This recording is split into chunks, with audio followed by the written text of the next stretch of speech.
je m'incline, tu es digne. Tu es digne de recevoir la louange de tous tes rachetés, de ton peuple. Toi seul es digne. Pas un autre est digne, pas un homme est digne, pas un ange est digne. Toi seul es digne, Seigneur. Je te rends grâce. Je te prie pour ces moments de méditation. Accompagne-moi.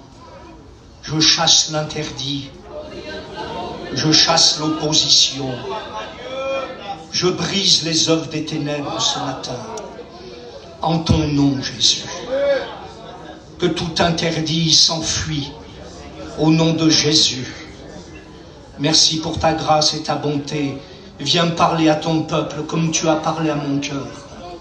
Je te demande ta grâce dans le nom de Jésus. Amen. Alléluia. Merci à Dieu. Nous avons chanté ce cantique. Protège-nous, combat Seigneur, au but à atteindre. Conduis nos pas Seigneur, dans les joies ou dans les pleurs. Rends-moi toujours vainqueur. Vous savez, j'ai pensé à ce message parce que durant ces 8 semaines, beaucoup de gens sont venus se confier, des chrétiens, des chrétiennes qui avaient besoin de choses particulières. Et j'ai pensé à ce message-là, je me suis dit, ce serait bien d'apporter cette note spirituelle. Les joies ou les pleurs, le Seigneur nous rendra toujours vainqueurs. Vous savez, dans la Bible et puis dans la vie de tous les jours, il y a beaucoup de choses qui sont opposées, mais qui vont de pair. Les joies, les pleurs. Je regardais ce que dit l'Ecclésiaste. Il y a un temps pour naître, un temps pour mourir, opposés, mais qui vont de pair. Il y a un temps pour pleurer, il y a un temps pour rire. Il y a un temps pour se lamenter, il y a un temps pour danser. Il y a un temps pour chercher, il y a un temps pour perdre. Il y a un temps pour déchirer, il y a un temps pour coudre. Il y a un temps pour se taire, il y a un temps pour parler, etc., etc., etc. Et le message que Dieu a mis sur mon cœur, c'est de vous parler de l'Évangile. L'Évangile sur les deux faces, des deux côtés. J'ai appelé ce message l'Évangile côté pile et l'Évangile côté face. Parce que dans l'Évangile, il y a des deux côtés. Je garde le meilleur pour la fin, ce sera l'Évangile côté face. Je veux d'abord vous parler de l'Évangile côté pile. L'Évangile côté pile, c'est l'Évangile côté réussite, succès, victoire, bénédiction. Et on aime bien passer de ce côté de l'Évangile. Non, mes frères? Dans les ministères, on aime bien l'Évangile côté succès, victoire, bénédiction, réussite. Et je suis convaincu qu'il y a beaucoup de serviteurs de Dieu qui sont passés aussi du côté pile dans leur ministère, et même des chrétiens qui sont passés du côté pile dans leur vie chrétienne, réussite, bénédiction. Et il faut de ces côtés-là aussi. Alors je vous donne 2 témoignages, parce que je suis passé moi aussi du côté pile dans mon ministère et dans ma vie chrétienne. Je me rappelle au début de mon ministère, ma femme s'en souvient, je crois que c'était le premier culte que j'allais faire. Et je ne sais pas pourquoi, je voulais un petit costume blanc. Je dis, ma femme, je veux prêcher, mais avec un petit costume blanc. Alors elle a dit, il n'y a pas de problème, alors vous inquiétez pas, on n'a pas été chez Pierre Cardin. On a été dans le premier Kiabi qu'il y avait. Et j'ai prêché avec ce costume blanc. Ah, c'était magnifique. L'après-midi, quelqu'un vient chez nous, une femme, elle frappe à ma porte de la caravane. Quand elle me voit, elle fait 3 pas en arrière. On aurait dit, je ne sais pas ce qu'elle avait vu, mais enfin, elle était apeurée quand elle m'a vu. Et j'appelle ma femme, j'ai dit, écoute, il y a quelqu'un devant, demande-lui ce qu'elle veut. Et elle dit, voilà, j'ai mon fils ou mon neveu qui est tombé, c'est son neveu, qui est tombé sur une barre de fer. La barre de fer lui a transpercé l'œil. Il a l'œil crevé. Il faut aller prier pour lui à l'hôpital. Je suis arrivé, effectivement, Le petit, je le vois, il avait 7-8 ans, il avait un gros pansement sur l'œil. Je me rappelle bien de ce nom parce que c'est des manouches qui sont autour de chez nous. Et ce petit, il s'appelait Saloperie. Quel drôle de nom. J'ai prié pour l'enfant. Je suis rentré chez moi quelques jours après. L'œil était intact. Mais ce qui m'avait plu, c'était pas la guérison de l'enfant, de l'œil de l'enfant. Ce qui m'a plu, c'est ça. Cette femme, quand elle est venue pour chercher un serviteur, ne sachant pas où on était, elle a dit au Seigneur, « Seigneur, comment je vais le reconnaître ?» Et le Saint-Esprit lui a dit, « Tu verras, mon serviteur, il est habillé tout en blanc. » Ouais. Côté réussite. J'étais connu de Dieu. C'est bien de connaître Dieu, mais d'être connu de Dieu, c'est mieux. As-tu remarqué mon serviteur Job ? Job était un homme connu de Dieu. Un autre témoignage côté pile qui me concerne, l'Italie. Je vous explique ce qui s'est passé en Italie. Avec ma femme, on a eu à cœur d'aller dans une convention en Italie. Et on a eu beaucoup d'opposition pour entrer dans ce pays. Le camion est tombé en panne. Sous le tunnel du Gothard, 17 km, j'ai fait un espèce de bouchon derrière. Quand j'ai passé le tunnel, les Italiens, je ne vous dis pas les paroles, heureusement que je ne comprends pas l'italien. On est arrivé en Italie à la convention et Dieu me donne une vision. J'en ai pratiquement jamais eu. J'étais dans la réunion de prière et je vois un homme qui sort une épée. J'ai jamais vu une épée comme ça. Flamboyante, brillante, avec toutes sortes de diamants sur la poignée de l'épée. Oh, j'ai dit, quelle épée! Et je regarde, mais j'ai dit, mais c'est ma main, ça! Parce que je reconnais ma main, j'ai la petite phalange là du petit doigt qui est coupée en deux depuis des années. Je dis, c'est ma main! Je garde ça pour moi. Et les frères, dans la semaine, viennent me trouver, ils me disent, Gérard, tu vas faire le culte. Oh, j'ai dit, certainement pas. Moi, un petit Auvergnat. En plus, il y avait des sacrées pointures là-bas. Il y avait des enseignants, des frères de l'étranger, etc. Plein de frères. Elle dit, si, c'est toi qui fais le culte. Alors j'ai fait le culte. Et j'étais porté par Dieu, sans prétention.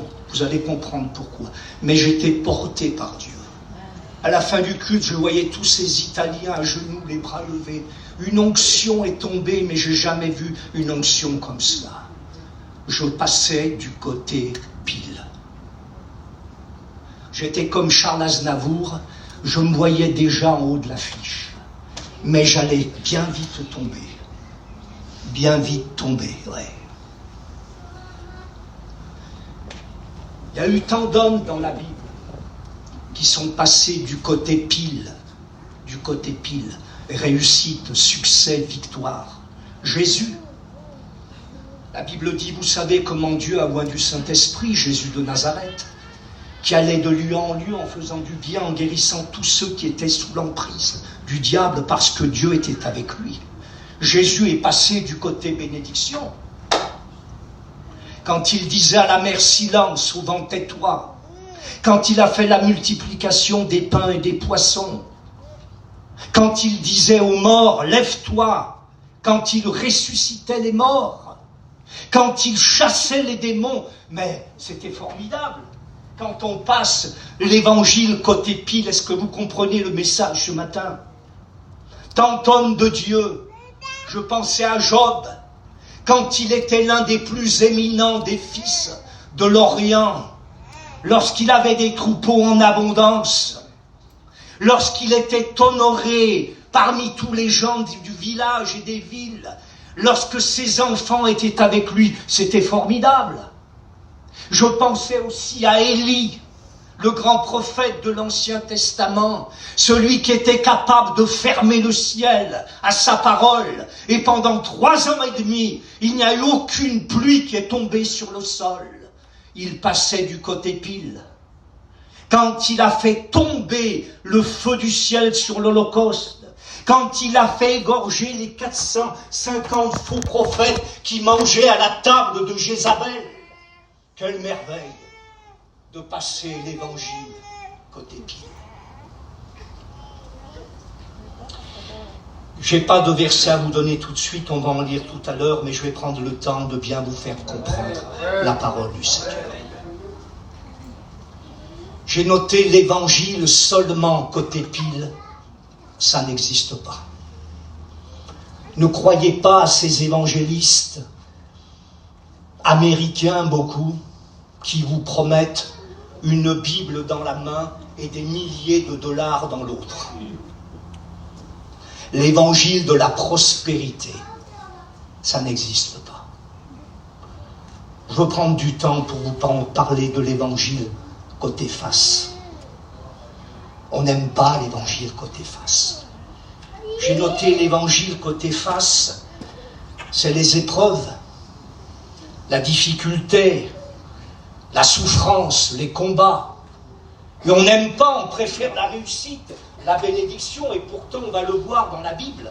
Il y a toujours les deux faces de l'évangile, qui sont peut-être opposées, mais qui ne forment qu'un seul. Est-ce que vous comprenez ça, mes frères et sœurs? Aussitôt après l'Italie, moi qui me voyais en haut de l'affiche, je suis tombé du côté face. Je ne vous dis pas dans quelles circonstances, mais j'ai passé 180 jours dans l'épreuve. Je suis tombé en bas de l'échelle. J'ai l'impression que Satan m'avait mis au fond d'un puits, comme Jérémie, quand il s'est enfoncé dans la fosse. Je suis descendu dans la boue jusqu'à là. Et j'avais l'impression que le diable, parce que quand on passe dans l'épreuve, le diable, il est sur le couvercle de ton puits. Et puis il chante, il rit, il fait du bruit pour que personne ne t'entende. Mais heureusement, quand un malheureux crie, l'Éternel l'entend et il le délivre de toutes ses frayeurs. Je suis resté 180 jours. Alors je m'excuse pour Charles Aznavour, mais j'en ai encore une autre. J'étais comme Charles Aznavour quand il chante que c'est triste Venise, quand on cherche une main que l'on ne vous tend pas. Personne n'est venu me tendre la main. Et des fois, quand on passe du côté face, vous avez des frères qui vous épaulent, mais certains ne viendront pas parce que vos combats, ils sont personnels. Est-ce que vous comprenez ça? Il y a des combats sur lesquels on peut compter sur l'Église, mais il y a des combats qui vous seront personnels. Et c'est à vous de grimper et de sortir du puits. Et c'est ce que j'ai fait, frères et sœurs. Je suis sorti du puits et j'ai compris que l'évangile, c'est pas simplement côté réussite, succès ou gloire, mais que l'évangile, c'est côté combat, épreuve, difficulté, voire même maladie.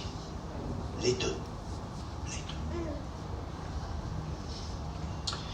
Il y a des centaines de versets qui nous parlent du côté face. Je vais vous en lire quelques-uns. Vous permettez? On va prendre le temps ce matin. Jésus a dit, vous aurez des tribulations dans le monde, côté face, mais prenez courage, j'ai vaincu le monde. L'apôtre Pierre dira, ainsi donc, Christ ayant souffert dans la chair, armez-vous aussi de cette même pensée. Ce qui veut dire, si Christ a souffert, tôt ou tard, frères et sœurs, tôt ou tard, je ne le souhaite pas pour vous, mais tôt ou tard, vous allez passer du côté face aussi. Tôt ou tard. L'apôtre Pierre dira encore, bien-aimés, ne trouvez pas étrange d'être dans la fournaise de l'épreuve, comme s'il vous arrivait quelque chose d'extraordinaire. Mais réjouissez-vous au contraire d'avoir part aux souffrances de Christ. Si quelqu'un souffre comme un chrétien, qu'il n'en ait pas honte, mais qu'il glorifie Dieu à cause de ce nom. L'apôtre Paul dira aux Romains, j'estime que les souffrances du temps présent ne sont rien comparées à la gloire à venir. Je termine par ce verset de l'apôtre Pierre, et ça c'est très important quand on passe de ce côté-là. Il faut, c'est un impératif, il faut que vous soyez attristés pour un peu de temps par diverses épreuves, afin que l'épreuve de votre foi, plus précieuse que l'or périssable, qui cependant est éprouvé par le feu, ait pour résultat la louange, la gloire, l'honneur, lorsque Jésus-Christ apparaîtra. C'est ça côté face, moi je ne peux pas y passer. Je préfère le côté pile. Bénédiction, réussite, victoire. Eh non, ça ne marche pas comme ça. Peut-être tu n'as encore jamais compris cela. Mais le Seigneur est en train de te dire que l'évangile, ce n'est pas toujours côté réussite, c'est aussi côté souffrance. J'ai noté ces mots. La souffrance, ce n'est pas une exception, c'est la règle.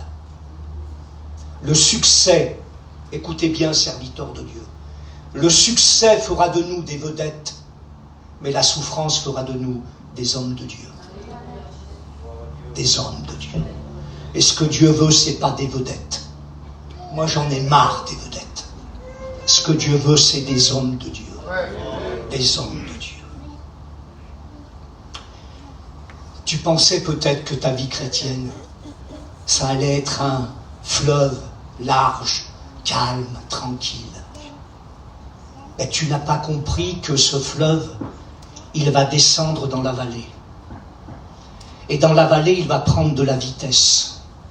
Et dans cette vitesse, il y aura des tourbillons, il y aura des courants, il y aura même des chutes, avant de redevenir ensuite un fleuve calme et tranquille. C'est ça la vie chrétienne. Le calme, la tranquillité, et des fois les épreuves, le combat. Vous savez, pour qu'un fruit arrive à maturité, il faut les deux. Il faut le soleil et il faut, dites-le, la pluie. Vous comprenez ça? C'est ça l'évangile côté pile. C'est ça l'évangile côté face. Je vous donne un témoignage que j'ai écouté et que j'ai inclus dans ce message. Il y a très longtemps, j'espère que... Enfin, je connais les grandes lignes, peut-être pas trop les détails, mais les grandes lignes, je m'en suis rappelé. C'était un serviteur de Dieu qui passait des moments difficiles. Est-ce qu'il vous arrive, frère, de passer des moments difficiles? On ne vous dit pas tout, heureusement. On ne vous dit pas tout. Mais des moments, on passe des moments durs. J'en ai passé, vous sauriez combien j'en ai passé des moments difficiles. Combien je suis passé côté face. Ce serviteur de Dieu passait des moments difficiles. Écoutez le témoignage. Il est magnifique. Et il avait besoin de crier à Dieu. Des fois, on a besoin de crier à Dieu. Tout ce qu'il y a là, on ne peut pas le crier dans la caravane. Il y a trop de gens qui nous entendent. Alors, on cherche un endroit. Et ce frère a pris la voiture. Il a traversé le village et puis il a pris un chemin qui conduisait à une forêt. Quand il est arrivé dans la forêt, il a crié à Dieu toute la souffrance qu'il avait dans son cœur. Ça a duré 10 minutes, 15 minutes. Et quand il a ouvert les yeux, il y avait un monsieur de couleur devant lui. Alors il a été surpris. Il a dit, qu'est-ce que vous faites là, monsieur? Il a dit, vous arrêtez pas de crier. Alors je suis venu. Et regardez cet homme, ce qu'il va lui dire. Il dit, j'ai écouté votre prière. Tu vois, pasteur, tourne-toi. Regarde le chemin par lequel tu es venu. Regarde-le bien, observe-le. Il y a deux côtés. Il y a un côté au soleil et il y a un côté à l'ombre. C'est ça ton ministère. C'est ça ta vie chrétienne. Il y aura toujours le côté pile et le côté face. Cet homme a été émerveillé.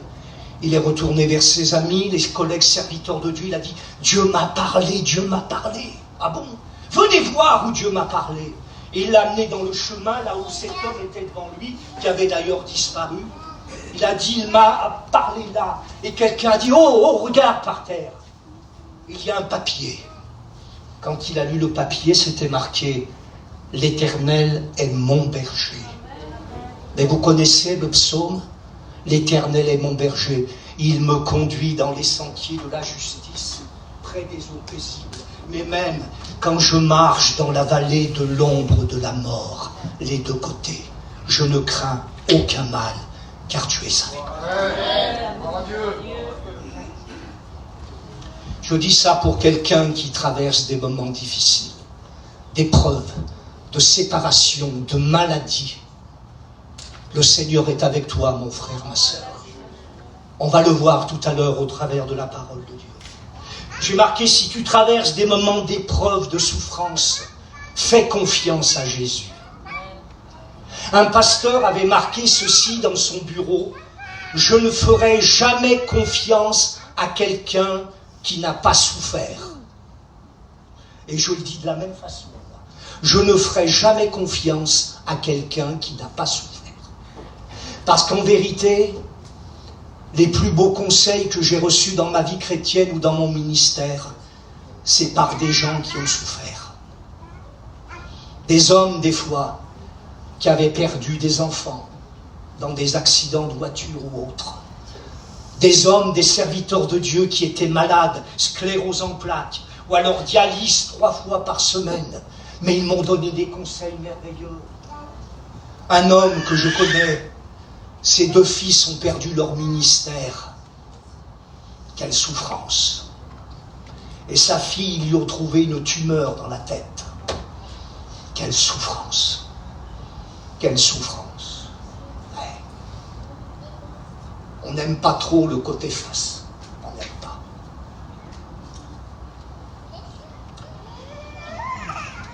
J'ai noté, faites confiance à Jésus.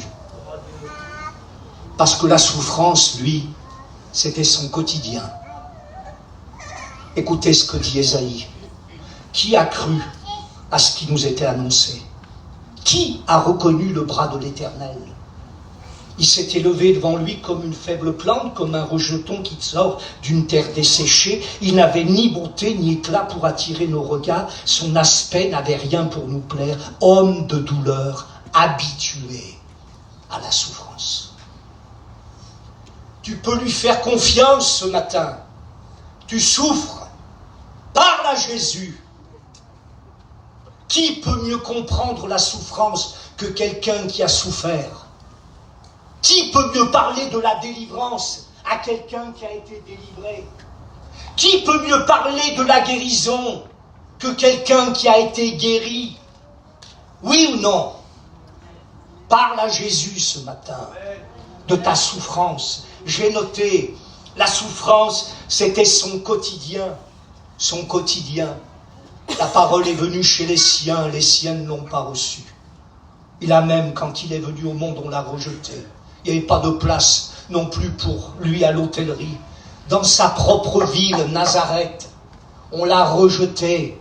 Après qu'il ait lu le passage dans la synagogue, on l'a pris et on a voulu le jeter en bas d'une montagne. Rejeté. Il a souffert toute sa vie, Jésus. Mais le pire, la Bible dit, c'est qu'il a souffert la croix. Souffert la croix. Il a appris l'obéissance par les choses qu'il a souffert. Mon frère, ma sœur, soyons honnêtes devant Dieu. Je le dis devant Dieu. Est-ce qu'il y en a qui sont en train de passer l'évangile côté face, qui lèvent leurs mains? Je vois des mains qui se lèvent. Vous avez peur ou quoi? C'est pas un piège. Hein? C'est pas un piège. Ouais. Parle-en à Jésus.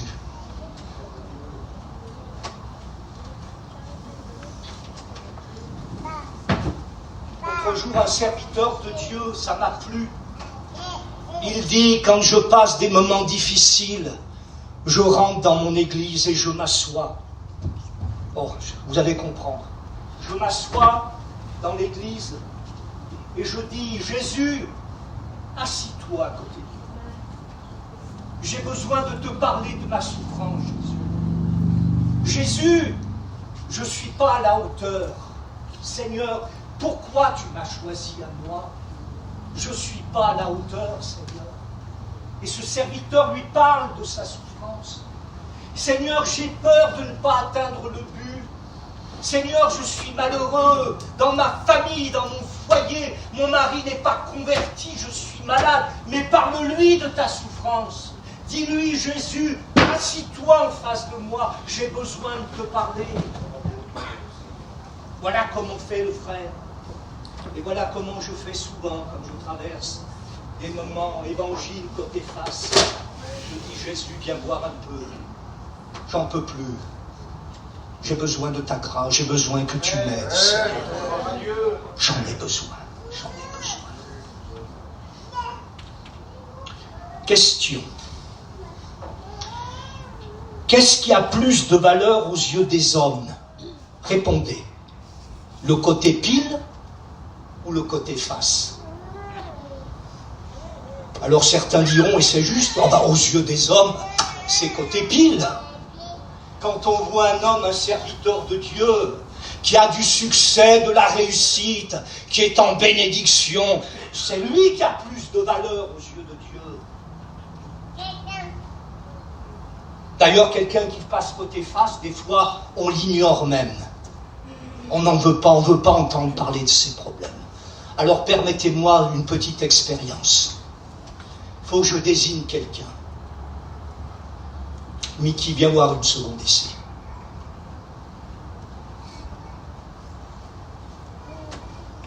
J'ai quelque chose à lui donner.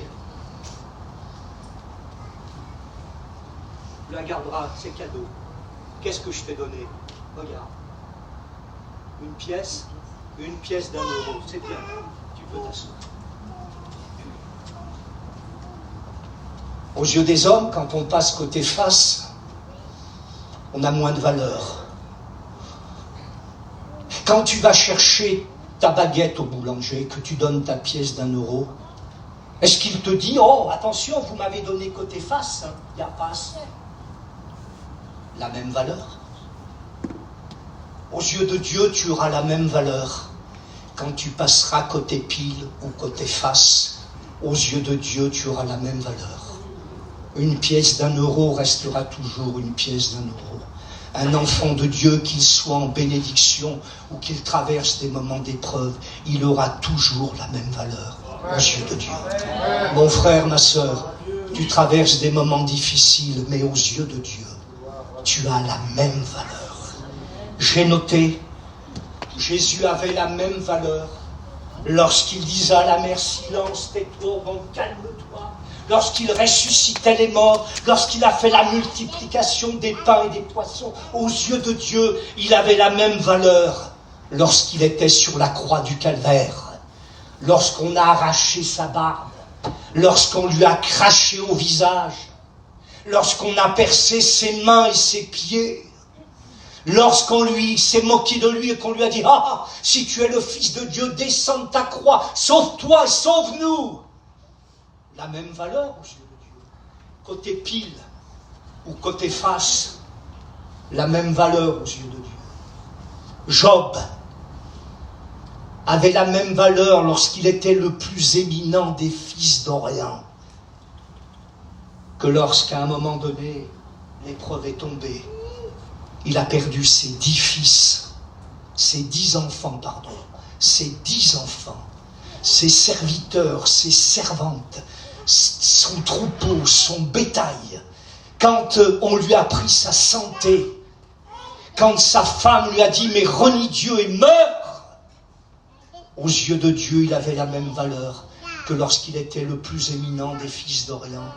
Et il a dit ces mots, pour moi c'est un sommet dans le livre de Job. Après tout cela, Job déchira ses vêtements, son manteau, se rasa la tête, s'est jeté dans la poussière, dans la cendre, et il a fait cette déclaration qui est, je ne peux pas vous dire. Il a dit ces mots: nu, je suis sorti du sein de ma mère, nu, je retournerai dans le sein de la terre. L'Éternel a donné, l'Éternel a ôté, que le nom de l'Éternel soit glorifié. Côté pile ou côté face, il avait la même valeur. Élie avait la même valeur lorsqu'il faisait tomber le feu du ciel, ou alors lorsqu'il était sous le genêt en train de demander la mort parce qu'il traversait des moments d'angoisse, de dépression, quand il a dit « Je ne suis pas meilleur que mes pères, prends ma vie, Seigneur ». La même valeur, Dieu a envoyé un ange qui l'a réconforté et il a repris son chemin. Est-ce que vous comprenez ça, mes frères et sœurs? Attendez-vous à un moment donné, à passer du côté face aussi, peut-être dans votre vie, dans votre ministère, mais une chose est certaine, que du côté face, Dieu sera aussi avec vous. Il faut les deux. Il ne faudrait pas toujours non plus être dans l'épreuve, dans la difficulté, mais il faut les deux. C'est un ensemble. L'évangile côté pile, l'évangile côté face. J'ai marqué, il n'y a pas de puissance sans souffrance. Ça n'existe pas. Quand Jésus a exercé son ministère, on attendait un Messie glorieux. C'est le Messie souffrant qui est venu. Il voulait le Messie glorieux. Il est venu comme un Messie souffrant. C'est pour ça que les gens ont dit, mais qui a cru à ce qui nous était annoncé? Mais qui a reconnu le bras de l'Éternel? On attendait un Messie glorieux qui délivrerait Israël de tous ces Romains. Mais il est venu en Messie souffrant. Mais il reviendra en Messie glorieux. Amen. Est-ce que ça vous parle ce matin? Ne trouvez pas étrange d'être quelquefois dans le feu de l'épreuve. Il faut que ces choses arrivent. Je termine. De toute manière, j'ai terminé. Quand il n'y a plus d'eau au puits, c'est pas la peine d'y aller. Il n'y en a plus. Je me rappelle ma petite expérience personnelle. J'avais prêché ce message dans un séminaire de foyer. La compagne se rappelle très bien. Et le peuple avait été béni. Sans prétention, parce que c'est la parole, c'est pas l'homme, vous comprenez bien. Et puis, je me rappelle, la semaine, le week-end suivant, je devais aller faire une mission, un samedi, un dimanche. J'ai pris la voiture et nous sommes partis pour la mission. Et plus, au bout de 20 km, j'ai senti une douleur dans ma poitrine. Plus j'avançais pour aller à la mission, plus la douleur se faisait forte. Alors j'ai dit, c'est pas possible. Je suis en train de faire une crise cardiaque. Dans ma pensée, je faisais une crise cardiaque. On a fait demi-tour, je suis allé directement aux urgences. Et là, croyez-moi si vous le voulez, j'attendais dans le couloir. Et 2 infirmiers sont passés devant moi. Ils plaisantaient ensemble. Il y en avait un qui avait une petite pièce et qui la virait. Paf! Et il disait à son collègue en me regardant alors, côté pile ou côté face? J'ai dit, c'est pas possible, Seigneur. C'est toi ou c'est le diable? En voulant dire, regarde, il y a quelques jours, c'était la réussite, la victoire. Aujourd'hui, tu es aux urgences, côté face. Mais je bénis Dieu parce que le Seigneur m'en a sorti. Je termine par ce témoignage d'une sœur, une chrétienne, qui avait fait beaucoup de travail pour Dieu, elle avait beaucoup souffert. Et quand elle témoignait dans les assemblées, elle témoignait, elle ne prêchait pas, elle témoignait. Elle venait toujours avec un cadre. Et dans ce cadre, il y avait une tapisserie pour les couturières. Ils savent ce que c'est qu'une tapisserie. Il y a des fils de plusieurs couleurs. Mais elle le présentait toujours à l'envers. Elle disait, voilà, la vie d'un chrétien, d'une chrétienne, d'un serviteur de Dieu. Il y a des fils de toutes les couleurs. On passe des moments faciles, des moments difficiles, mais pour une seule chose. Et quand elle tournait le tableau, c'était une couronne. Alors ton évangile, à toi, côté pile ou côté face? On prie le Seigneur maintenant. Mimi, tu nous conduis dans la prière. Je veux te louer, Seigneur, ce matin, et te dire merci pour ta parole.